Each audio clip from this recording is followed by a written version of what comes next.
Ionawr, Chwefror a Mawrth yw y misoedd cynta.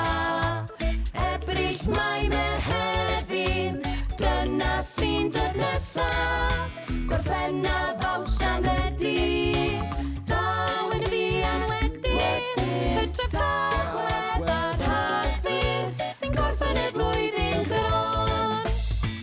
Dyna ni di enwi bob mis, pawb yn canu'n llon a hapus.